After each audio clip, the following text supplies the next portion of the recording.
live. Okay, yeah, we alive.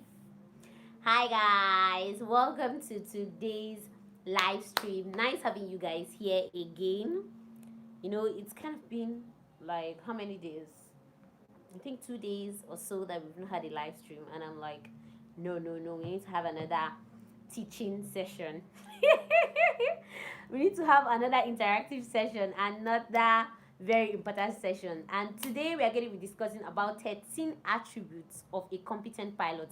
Actually, this inspiration came from the Human Performance and Limitation book. That's the Oxford book that I was reading, if you could say it here.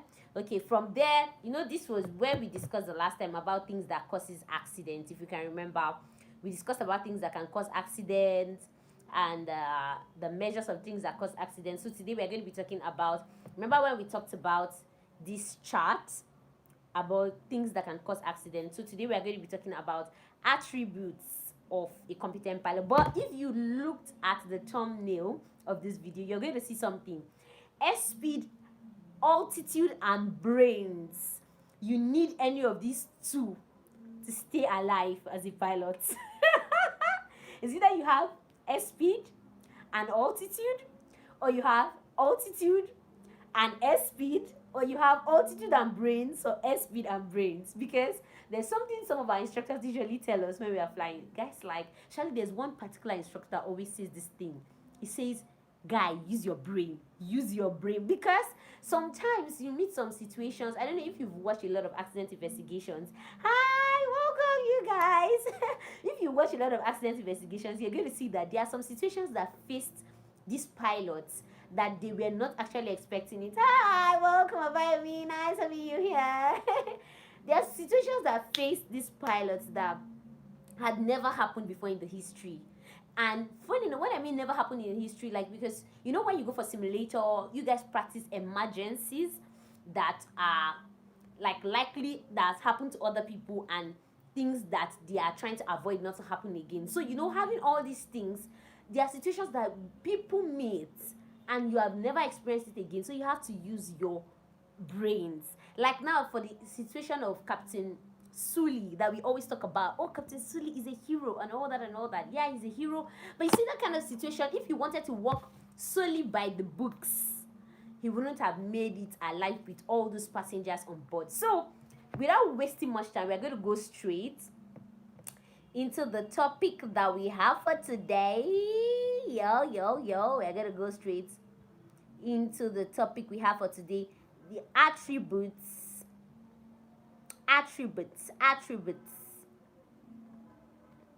of a competent pilot. If you're here with me, give me a thumbs up in the comment section. But for those that don't know me, my name is Princess Anu, and yes, I'm a commercial pilot license holder. I'm done with flight training, and we are waiting for the next phase of our life. So for now, we just read, apply to places, go for like visit airports and all that, so that we get to know what's happening, read aviation news, connect with people on LinkedIn, online. Anyways, that's what I've been doing for now. I'm just trying to drop that so that okay, you're in the right place. So let's start with number one attribute, because when you're assessing a pilot, there are things you want to see. Well, some of these things I found them here in the HPL textbook, but some of these things, yes, you need to have them like 100%. Some of them, I don't know. I'm going to say some people have it, some people don't have it, and they're still pilots. But let's discuss about them. So the first one I have here on my list is a high sense of responsibility. As a pilot, you're going to be dealing with lives. You're going to be dealing with a lot of people. You're going to be carrying children, mothers, fathers, grandparents. Well, all in all, you need to have a high sense, not just a sense of responsibility, but a high sense of responsibility. Because when you have a high sense of responsibility, you know what to do. Like, you're not thinking just about you. That's why when there's an accident or an incident, the first person, or the last person that leaves the aircraft is usually the captain. The pilots are the last people that leave the aircraft. They are not the first. Oh, something just happens, they are out. They have a high sense of responsibility. So if you want to become a pilot, you need to know that it should be part of the attributes that you have to become a competent pilot, that you need to have a high sense of responsibility. Number two thing I have here on my list is the ability. That's when I'm talking about ability now, I mean academic ability and the flight handling ability. These two things are things that are going to keep you up and doing. See, if you have the knowledge and you don't have the skill, you're going to find it very difficult. If you have the skill and you don't have the knowledge, you're still going to find it very difficult. So you need to be able to have the two of them balancing each other. Having ability, that means you have the ability knowledge wise and you have the ability in handling the controls. The third thing that I have here, don't forget we're going to 13. The third thing I have here is motivation. I'm going to say this thing is in two ways. You need to be self-motivated and you also need to be able to gain motivation from your crew, gain motivation from people around you, because it's not every time. Like me, before I came on this live stream, at the point I was thinking, okay, should we do this, should we not do this? Like, okay, but let's do this. So motivation is something you need, like both from your crew, for yourself. You need to be a motivated kind of person. The fourth thing we have here is a good communicator. Communicating to your crew, communicating to air traffic controllers, communicating to the engineers on what you're facing, communicating to the passengers, telling them to be rest assured that everything is going to be fine. Probably if there's a challenge or even during the flight, let's assume everything is going on fine. You need to be able to communicate with these people, everybody around. You need to be a good communicator. What number are we? Please, 1, 2, 3, 4. We are number 5 now. You need to be flexible. Like, when I talk about flexibility, I'm going to put it in the context that a good pilot has to be flexible. Hi, quick question. Is having geography or IGSC good? And I've made a video concerning having IGSC. Sorry guys, I need to cut so that I can answer this question. I've made a video concerning, do you need SATs, do you need IGSC, do you need all those things. I'm going to say that aviation school doesn't really do with all those things. They want your 5 credits. Once you have your 5 credits submitted, you don't have much of a problem. Why I say much of a problem? Because I don't know whether your other credentials are going to give you the opportunity to still like apply. So that's it.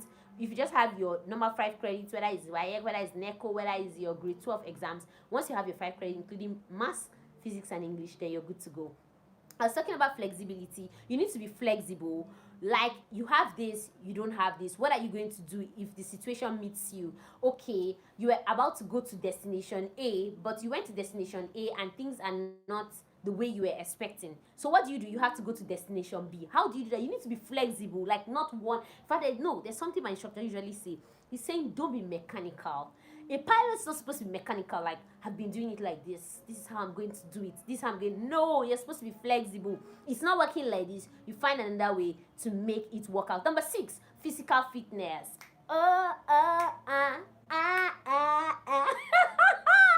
Anyways, I'm dancing like this because I've been gymming, like I've been doing some like exercises these few days, and I'm like happy for myself.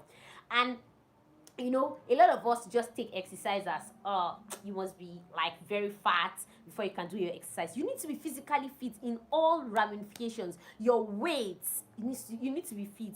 Health wise, you need to be fit. You need to do checkups. You need to be sure at all times that you are fit. These are part of the attributes of a competent pilot.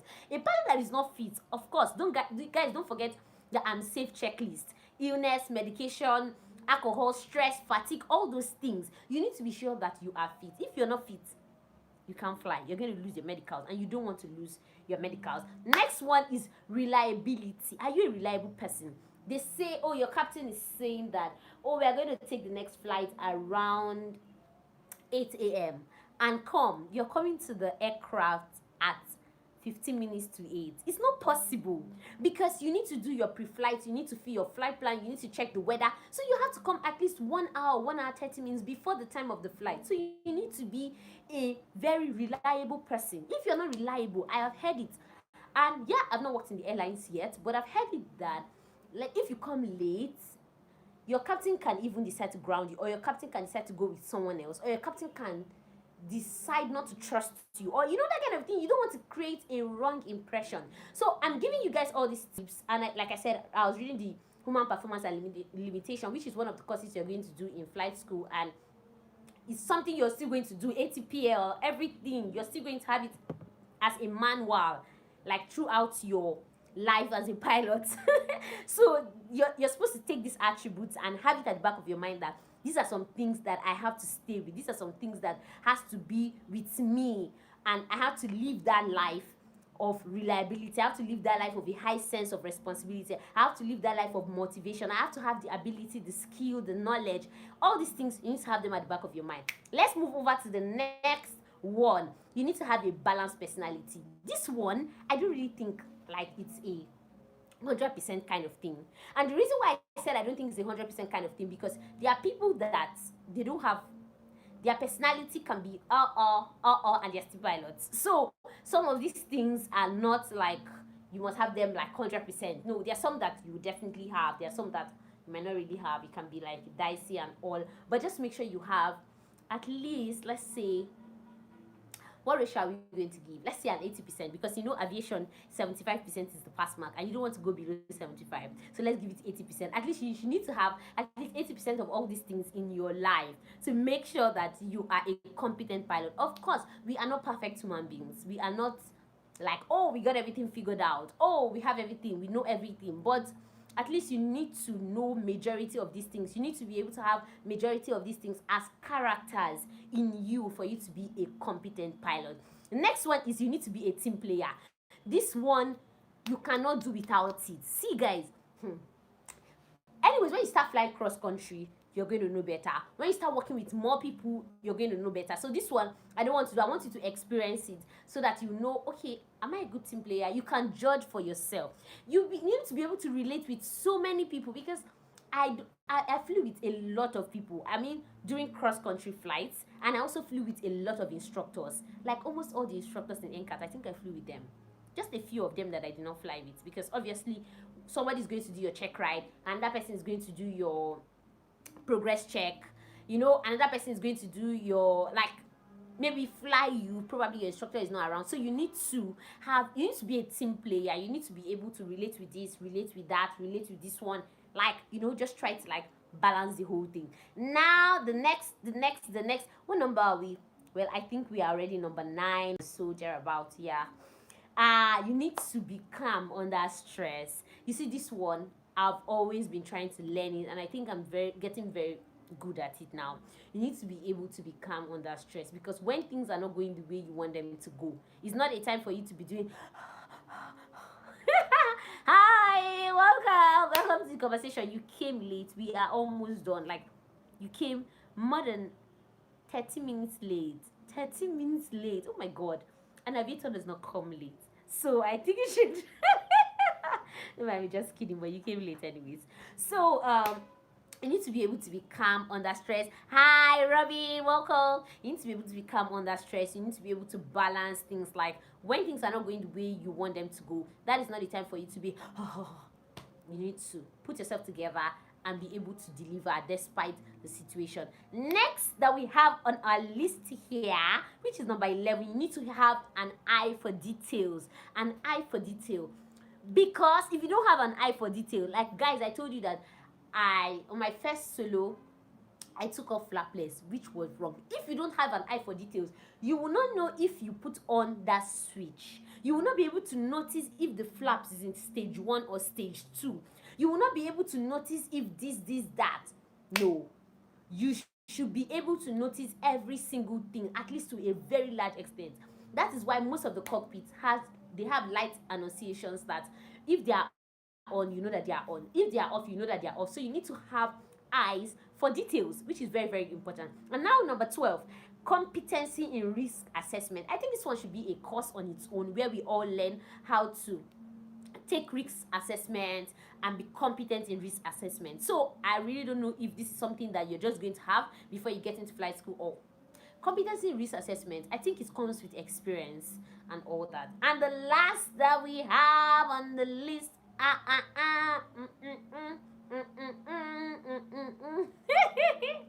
and so the last that we have on the list here is competency in skills of stress and crew management. Competency in skills of stress and crew management. You see, that's why reading is very, very important. Reading is very, very important. I'm always going to say it. When you read, you get more knowledge and you know what to do. You know how to act. You know that if you're doing this right, you know you're doing it right. If you're doing it wrong, you know how to adjust yourself. So you see, in this video, we've just got to understand that their attributes, 13 good attributes that we have mentioned here of a competent pilot. So I'm sure, I'm sure on this channel, we all have, let's say, 7, because most of us have eyes for details, most of us are flexible, most of us are calm. Not all, because it's not easy to be calm when situations are not going the way you want. Yeah, it's not easy at all to be calm when situations are not going the way you want. So guys, just do well to review the list. Ask yourself these questions: do I have this? Do I have that? Do I have this? Because these are the things that is going to make you a very competent pilot. Yeah. I can see more messages are running. Thank you so much for coming to the live stream.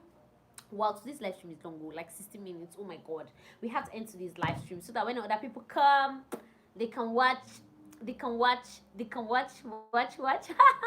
You're welcome. You're so welcome. So till I meet you guys next time on the same channel, don't forget, stay safe, be fine, be happy, and live your best life, guys. Make sure you do your best, and the rest you leave it for God, right? Bye guys, love you all. Thank you so much for watching.